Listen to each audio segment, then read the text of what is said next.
welcome and thank you all for joining in this crucial stage of economic development of India as well as for the South. And if India has to get anywhere near the goal of this $5 trillion economy, some of the southern states such as Tamil Nadu and Karnataka in particular will have to pull their weight and achieve what is now becoming a race for that $1 trillion state in the country, perhaps the first $1 trillion state. And so I'd like to start by asking you to take about a minute or two each to give us your sense of what would it take for southern states, for instance, to maybe 2 or 3 things that you think are absolutely critical for these states to make their mark and to head towards that $1 trillion mark, to unshackle the problems that they might be encountering, and how do they get to that $1 trillion mark fast enough for India to get to the $5 trillion mark? Maybe a couple of 2 or 3 points. Dr. Reddy, if you'd like to start. Sure. Good afternoon and pleasure to be here. I think it's fantastic that all of you are doing the first physical kind of program that all of us have seen in a while. So great to be here and good luck. And I think the focus on the intellectual South is definitely well appreciated. There is no doubt that all of us as a country need to move, and we do have the potential to achieve this aspirational $5 trillion. So I think the recent estimates that we will see in 21-22, a growth rate of upward of 11%, set the country itself to arguably be among the world's fastest growing economy. But what do we need for the southern states? So I would first say the most important is really to focus on infrastructure, because infrastructure is the single sector which can take about 200 sectors along with it. The second one is to continue our pace on digital and to build digitally inclusive societies, digitally pervasive environments which enable everyone to move where the rest of the world is moving. I believe that when we talk sector by sector, there is great potential, but manufacturing really calls itself out because of the potential of, the redefined global supply chains, resilient global supply chains that people are talking about. So this is a great opportunity, and government policy is matching the global opportunity. The moment is now for South India, and I think Chennai has always been, or Tamil Nadu has always been one of the manufacturing hubs. Karnataka, Andhra, Telangana all catching up. So manufacturing is clearly one of the big ones that we definitely must focus on. I must add, most appropriately, I think, is that we should also strive to be an inclusive, environmentally friendly, socially aware type of state or country, because tomorrow's consumer is a lot more discerning than just what's the product, what's the price. They are looking at the background of where this is coming from. So I think evolved organizations, if they can emerge from the South, from India, they will set global benchmarks which will set us as a country on the right track. So execution of the NIP, big one, education and skilling, manufacturing focus, of course agri and ability to implement what is being planned in agri, inclusive, like I said, and the right quality of the organization. And finally, healthcare does have the potential to do, whether it's pharma or medical services or making India, Chennai, a global hub for medical tourism. IT did something fantastic for the country in the last decade. This decade, healthcare could replicate that for the country. Right. Mr. Seshasayee? Well, I think if India reaches the 5 trillion mark, whichever year it is, I would imagine that South will not be just 1 trillion, because even now, the southern states together contribute close to 25 to 27%. So it ought to be much higher, and it can surely be much higher if that happens. I endorse all that Sangita has said, but let me make 3 points which are perhaps at a slightly higher level. One is that I'm not sure that we ought to be looking at South as being a separate engine of growth as compared to the rest of the country. I think we need to really look at holistically for the entire country to move forward. Southern states have certain advantages, certain strengths. Eastern states and Western states have other strengths, but I think we need to look at something that encompasses the entire country, not have a Southern strategy for $1 trillion. I think there must be a cadence of a $5 trillion strategy. The cadence comes down in several forms to different parts of the country. The second is that I think we have some comparative advantages. You talked about the IT, the strength of IT. If you stop and think about that, we had a comparative advantage of having a very large manpower resource with the right kind of qualifications to make a big change and a big impact on the global scene. And then on top of this comparative advantage, then you build several competitive advantages through innovations and so on, which is why IT made such a huge impact, both globally and for India. So if I take the same kind of a model and then say, what are the comparative advantages that South has on which we can hopefully look at building some competitive advantage, I would think service rather than even manufacturing should continue to be the focus. In the future, the next decade or two, service will have even a higher proportion of growth than manufacturing. Indeed, manufacturing is going through the 4.0, and most of manufacturing is going to be really service. And we're going to be talking about digitalization, more of robotization, more of IoT. A lot of that is service, and South is already becoming a big hub for SaaS. It's becoming a big hub for tech startups. So I don't see why that should not be the engine of growth. So you play to your competitive advantage of having, again, skilled manpower, people who have had this experience of having built businesses in this area, and then to scale up and become global. Similarly, you also have food processing. I mean, if agriculture is a very strong comparative advantage that the South has. So whether it's spices from Kerala or from Andhra, there's plenty that can be and should be done in order to make that into a global, impactful kind of engine. The third is, I think it is important to really be clear about whether we are talking about self-reliance towards this route or through an open economy. I can't think of one country that has looked at self-reliance as the way to move to a globally competitive economy. I'm told that self-reliance is competitiveness, which is a good thing, and that it's not self-reliance alone, it is competitiveness. And if that is so, then I think it's important that we look at where we can collaborate with the right kind of partners in the chosen areas in order to become globally impactful. Yeah. And three things are very quickly needed for that. One is certain protection of the local industry for a certain period of time. And more importantly, the neutralization of the cost disadvantage that we have through the PLI and so on. Lastly, enterprise. We need entrepreneurs. That's the critical thing. Right. Mr. Santhanam? Yeah, I think if India has to become a 5 trillion, as Shesh said, whenever it happens, South has to be significantly more than its 25%.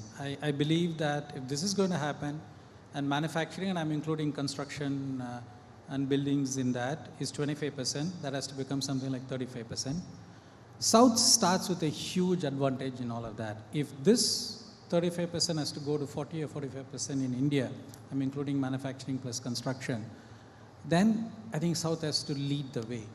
And I think what is today, I would say, is a little bit lacking in the South, whether it's businesses, whether it's government, is really aspiration to go way beyond what we are today.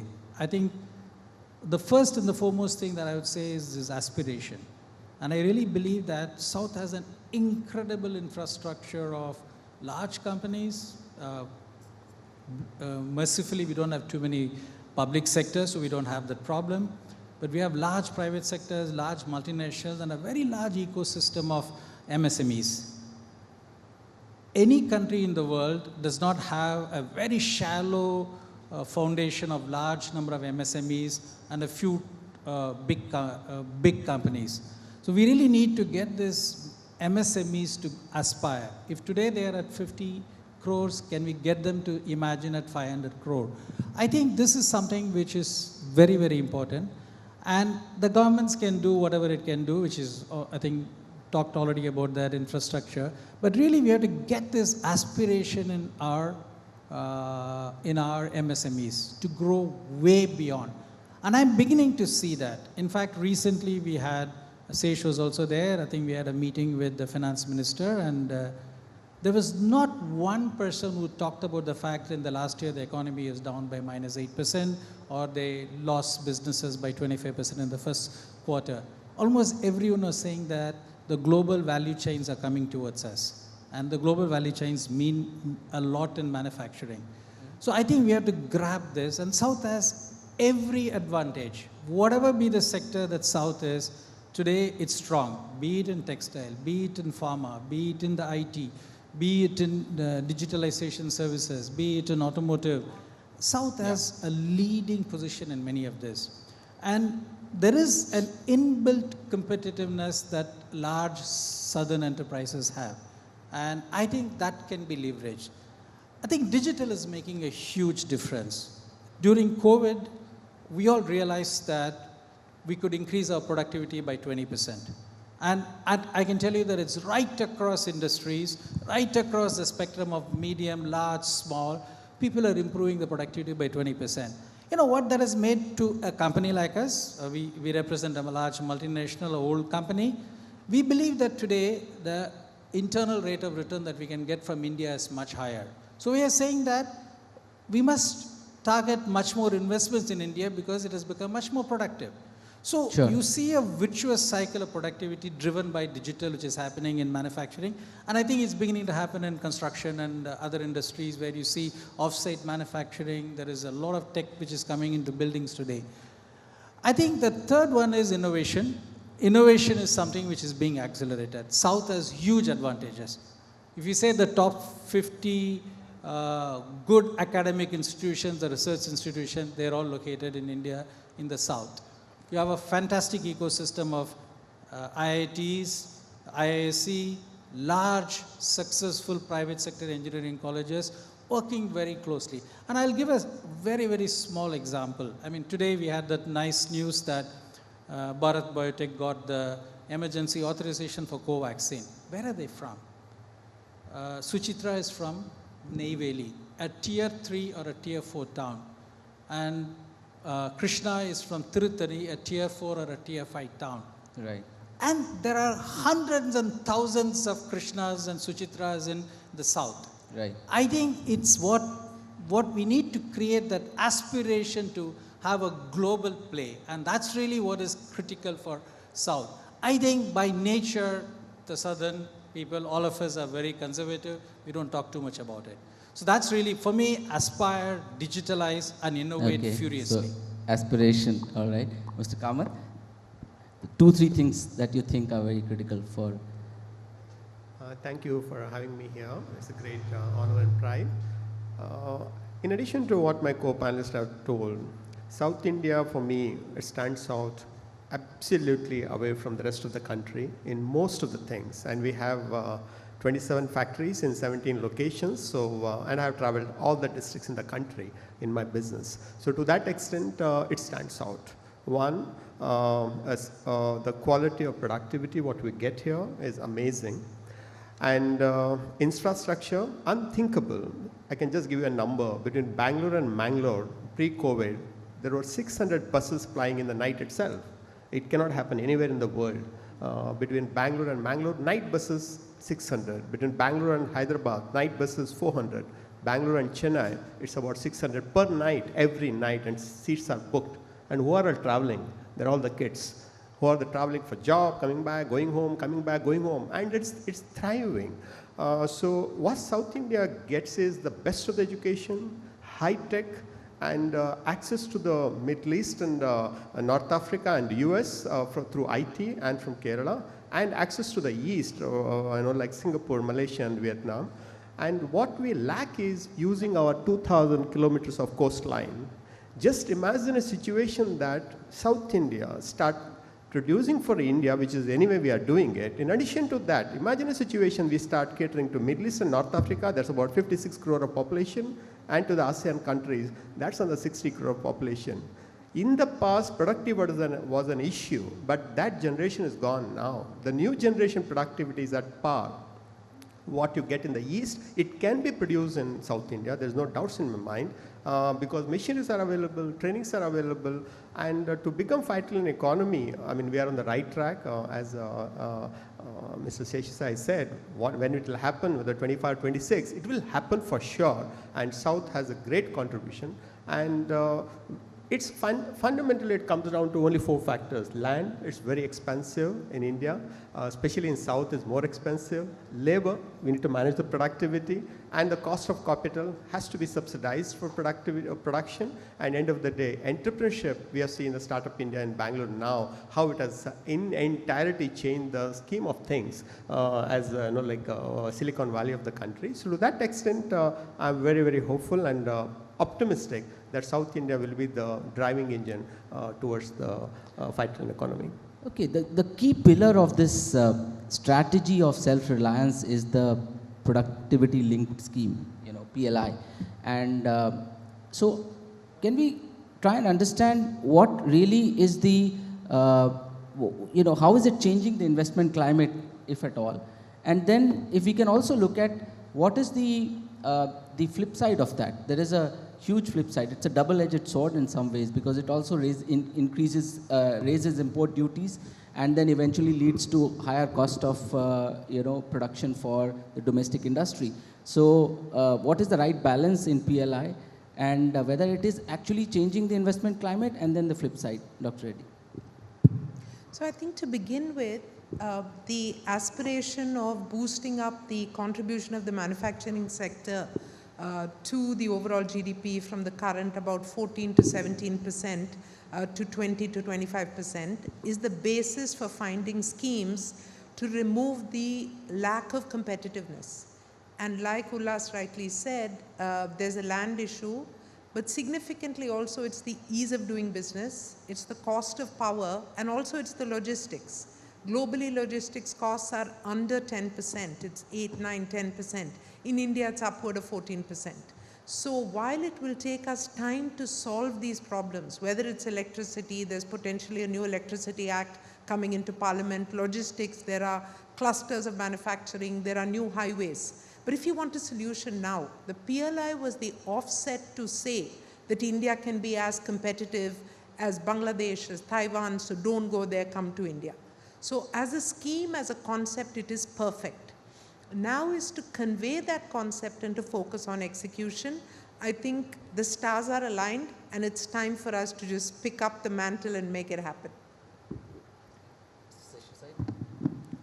Well, I think the important part about any such scheme that gives a subsidy is to put a sunset clause. Make sure that there is a very definite date of exit, so that there is enough pressure on the business to compete on their own without the crutches being provided by the government. But at the same time, the initial years, it is important that that kind of cost neutralization is made available to the business to stand up and start. It's like providing nourishment to a baby. You have to do that in order to get the baby to stand on its own legs. It is important to do that for a certain limited period of time. You refer to the cost of logistics and power. Indian business pays something close to 20 cents per unit of power. And the most competitive benchmark for power is about 6 to 7 cents. And therefore, unless you are in a position to make that happen here within a limited period of time, you cannot really become competitive. The second point about this is that I think the PLI scheme would probably do much better if it is awarded to industries which are located in a particular zone where there is sustained availability of competitive infrastructure at the right cost. So I would think that if you have a, call it by any name, national manufacturing zone or the much maligned SEZ or whatever, if you can get companies and industries to come together in a cluster, in a place where there is competitive global infrastructure made available to them, given a period of time which PLI is available, and later on if they have to compete on their own, then that's a sustainable kind of a process. Okay. So Dr. Reddy, you wanted to yeah, come back very quickly, I just want to add to Shesh's point is that, you know, last year with FICCI, we worked exactly on this point, and I think there are 11 different parks which are already announced and many more in the offing. The other important aspect in this entire thing of competitiveness is ease of doing business.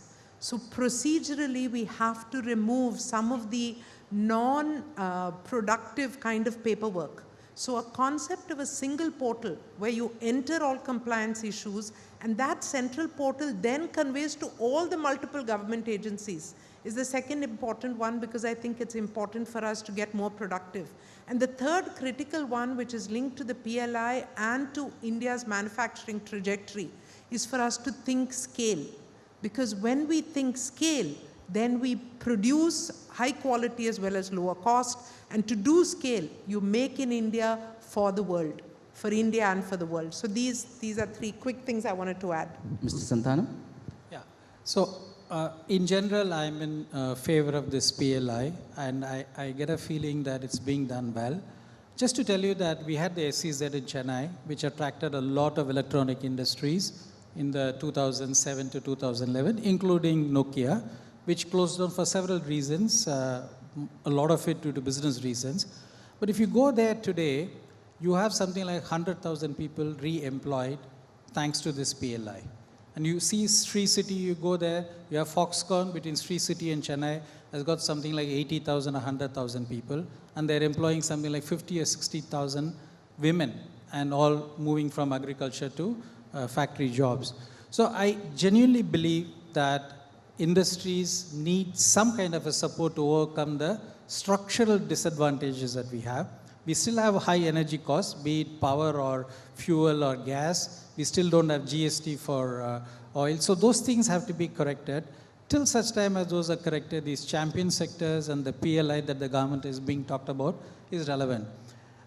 Globally, I think economists are changing their opinion. I think for 204 years, we've had David Ricardo rule our roost saying law of comparative advantage.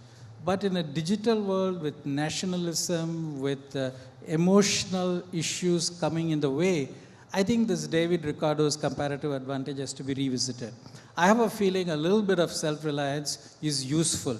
And today, a lot of the famous auto sectors that we have in Tamil Nadu, or to some extent the IT sectors, all of them came at a point where we had a little bit of protection, and the IT sectors came where the government gave the STPA benefits. So I believe that if this is handled well, and if this is targeted well, and if the state governments and the central governments work this well, this can be a great advantage, because we are seeing it. When I look at for investment, we look at whether we have to do it in India or in ASEAN. Okay? With a free trade with ASEAN and with some of the factor costs in ASEAN, India will never make the cut for any investments. But if there is a PLI, and if you find that there is a benefit coming in, and if you're one of the champion sectors identified, it makes a very big difference.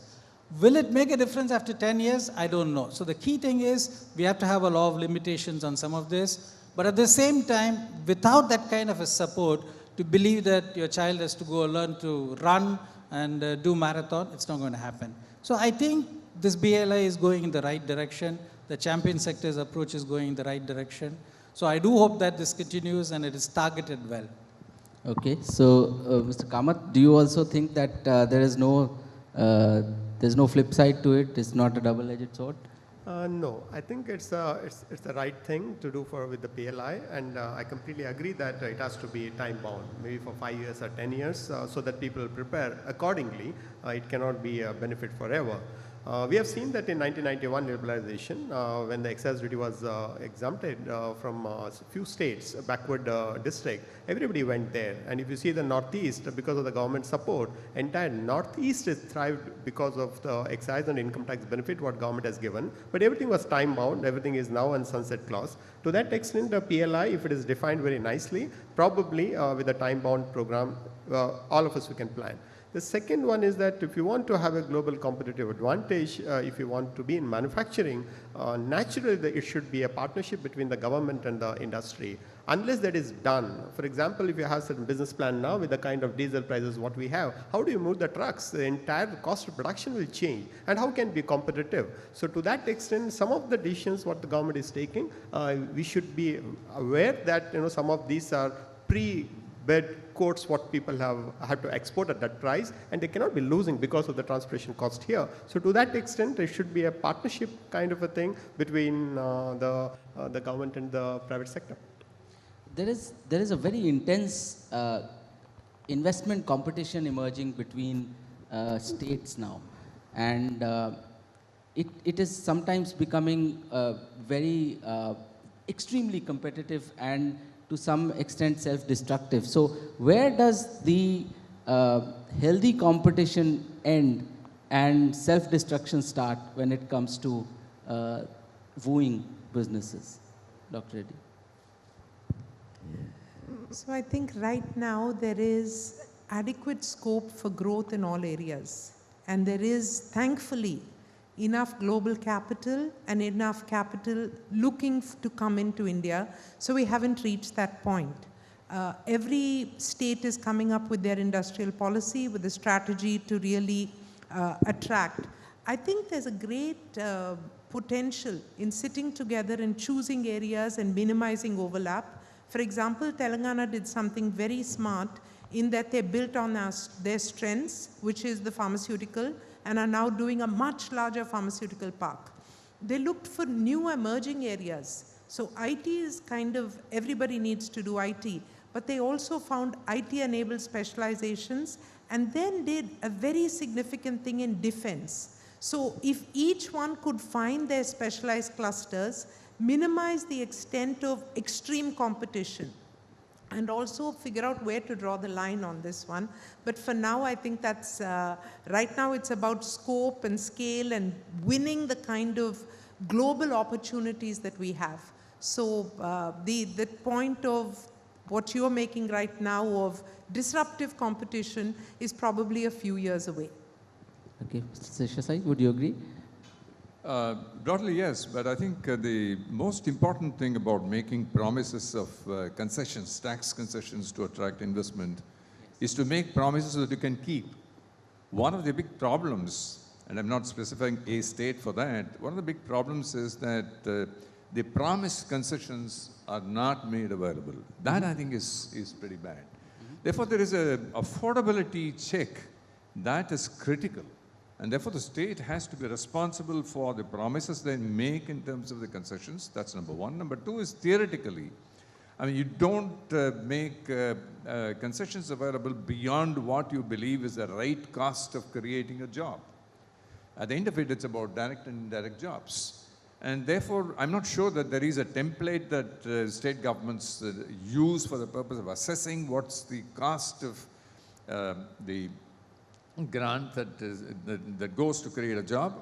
I think it's important to have some kind of a national benchmarks on this and subject the concessions to that benchmark to see whether it is really making sense at the ground level to create jobs. And a quick line, I think all of us in India should realize that our competition is not internal. Right. It's Bangladesh where textile is rocking. It's Taiwan where, the entire electronic industry. Yeah. It's Bangkok. Imagine that Thailand is doing more on furniture than India. Yeah. So let's figure out where our true competition is and ensure that we as a country compete collaboratively. Right.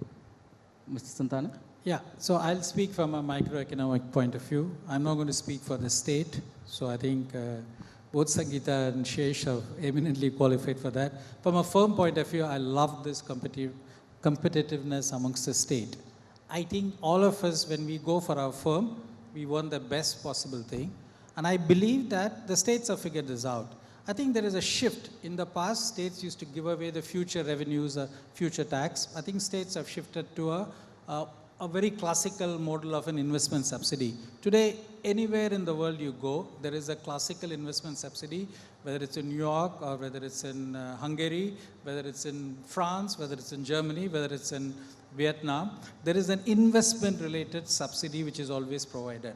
That's a better model because you are very clear about the investment, whereas you don't know how long, what is the multiplying factor for the revenues. So I'm for intensely states competing amongst themselves, and they will figure this out over a period of time. They have enough avenues for them to talk to each other and figure out what they're doing is leading to a downward path or not. But I think for probably for a few years, if not a decade, we should let that play. Because if we want free market, why can't we allow the states to have a free market on attracting the firms within the overall boundaries? And so that's really my view. But my view is a firm's eye view and not necessarily a view from the state. Okay, Mr. Kamath. The competitive advantage, what we have now, by and large, we see the South and the non-South, it is definitely in favor of South, number one. Number two, anything with the investment subsidy, if you are coming in on a long-term basis, the state should have the ability to honor that commitments. And with this new ease of doing business competition amongst the state, now we are able to see a lot of improvement, and states are fighting for investment, states are fighting for creating new jobs and inviting best of the best companies into their states. That's the trend which we are seeing in the last 5 or 6 years. That's a very good position to be in. Each state, you can take it as a country, they have everything is going right for them, and certain things which we have plenty when compared to non-South is infrastructure, whether it's airlines, or, airports or your railways or anything you talk, we have in South India. And every state, fortunately, we have at least 4 good airports. Anybody can connect to any cities, go and come back. This, if you are able to make use for ourselves for the domestic consumption, but the big portion of the production has to go for the world, and which is, I still believe that Middle East and North Africa and ASEAN countries could be a destination. Just to add one more point, entire Jebel Ali was built based on this theme in the past. People used to send raw material from India, get it finished goods there, and send it to the world, and the value addition was there, kept as tax-free income. Right. And the same thing can be shifted back to South India at any point in time. Model is the same. So my recommendation or my humble submission is that we should look South India as a make in India and made for the world destination. Okay, if you had to choose the top 2 states on ease of doing business, what would they be? Dr. Reddy. So The top 2 states on ease of doing business. I think I should let people who are working in multiple states answer that one. We have in Tamil Nadu, Karnataka, Kerala, a little bit in Andhra Pradesh, in Rajasthan, Gujarat and Maharashtra. We haven't really found a big problem in running large operations in many of these states. I think you have to be very clear about your principles, what you do right and what you will never do. I personally believe that when I look at the overall nature of people availability, talent availability for advanced manufacturing industries like the one that I represent, Tamil Nadu, Maharashtra and Gujarat come quite good. I mean, when you talk about ease of doing business, I don't think we have a serious concern about how we go about doing a business, as not too many things are coming in our way. So I would say that Tamil Nadu, Maharashtra, Gujarat. Yeah. Dr. Reddy, your choice? So I think I would tend to agree. Of course, I would say that Andhra, Telangana also are emerging as from the point of view of attractiveness as a destination, whether it's the real estate cost or the quality of people available, attractiveness of a destination combines this aspect. So I would add those two into the mix. I think there's great potential in the Northeast, and we need to look, as a country, we need to look at that zone. I believe that in terms of just low-cost, hard-working labor, UP, Maharashtra, Bhubaneswar, there are people available. And while we're moving them to different states, this may not be so easily possible. So are we going to come to terms with the new emerging states in the north? And I know this is a South conference, but I'm thinking India. Okay, Mr. Seshasayee. I'm an ancient guy, and I've heard about this single window clearance for about 30 years. I think the Indian industry has figured out, despite the discomforts that you have, the non-ease of doing business, we've figured out all the answers. I think the key thing is really to look at what is the situation with regard to people who are entering this country from outside of India. Where would they go and pitch their tent? And that, I think, is a key question. And to answer the question, we must go back and look at the index of ease of doing business and say, where are the pain points? The pain points are not so much relating to a particular problem relating to a particular state. It's, for example, the speed of judicial decisions.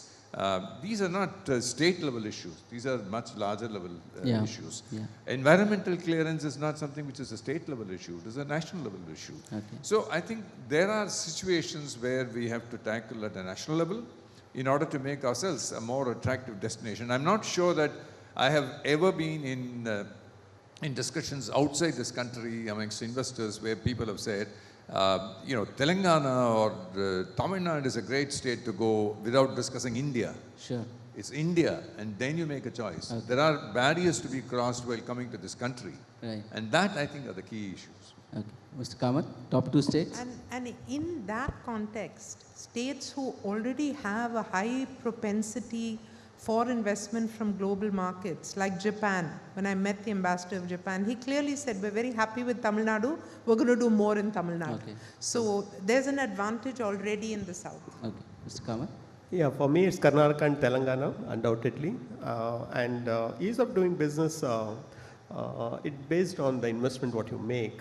Suppose if you're making 100 crore of investment in a state, you get the access of whatever the things you want, you get a red carpet welcome. But my worry always been with the small MSMEs, how do they find the seed of doing business? So to that extent, long way to go, and single window system has to be digitized completely so that you put it at one place, everything should be falling in place.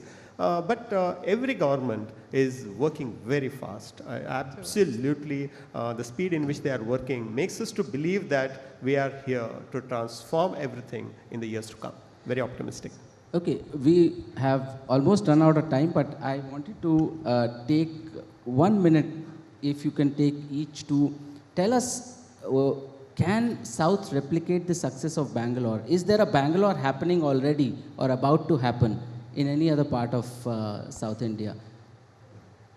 Very quickly. Dr. Reddy. So absolutely, I think it's happening in Telangana. It's happening in other small towns. And which industries in Telangana? So in the IT sector, clearly, Hyderabad is growing as a favored destination, and it's something that we can be proud of and look forward to. But I want to use my 1 minute to really slightly flip the whole equation and say why it's very important for us to achieve this 5 billion. It's not for the 5 billion sake. It's, of course, for the potential and the opportunity, but it's primarily because 17 million young people are coming into the workforce every single year. We have to find jobs for them. This is an India national agenda. And therefore, the South can play a major role in that. And I think that's the reason that we innovate, we find global products, we manufacture, we do food, we hasten the execution of the national infrastructure pipeline, we find healthcare. All these need to happen for the sake of those 17 million jobs. Right. Mr. Seshasayee? I hear you asking this question. The way that IT services have flourished and have made a global impact from out of Bangalore, can we do something else? To me, that foundation that we have, the IT services itself, is a good enough thing to build on. And as I said a little while ago, that this is South is becoming a SaaS capital. You've got a phenomenal amount of opportunities coming in the area of remote healthcare facilities. You have phenomenal opportunities coming in teaching, in distance learning. You've got phenomenal opportunities in healthcare itself. So I think there are several things that you can do, build on top of what we already have, using the digital advantage that we have. Okay. Mr. Santhanam? Absolutely, but I'll confine myself to the 35%, which is manufacturing and building and construction and infrastructure. I think South has huge advantages which it can leverage. I think whether it's in the automotive, whether it's in the process chemical industries, or whether it is in textiles or pharma, or in every single thing, South has critical mass of companies, industries who are not just great, but who are also innovating heavily. And I think it's very natural that South must take this, and it's going to, it has happened in the 70s, 60s, 70s and 80s in manufacturing, but in the 80s and 90s, South led the way in IT. But I think that you will find the manufacturing and associated services connected could really, South could do exactly what was seen as having been done in the IT. And it's just a question of time. Mr. Kamath, is there a Bangalore happening anywhere in South? Absolutely. I think the next best thing can happen to us is in health tech, edutech, and the startup community. And what we have now, 43 unicorns, if we can make it 100 unicorns in the next 4-5 years, that will be the game changer for the entire South India. And today, because of this COVID and work from home, the tier 2, 3 cities have started already operating, and they will not come back to the cities. To that extent, all the 4-5 states, you will see enormous growth happening in startup community. Okay, with that, we've run out of time. May I wish you all the best in being possibly the force behind this this challenge of hitting the $1 trillion mark, or maybe multi-trillion dollar mark for South in India's journey towards 5 trillion. Thank you, Dr. Reddy. Thank you, Mr. Seshasayee. Thank you, Mr. Santhanam, and Mr. Kamath. Thanks for your time.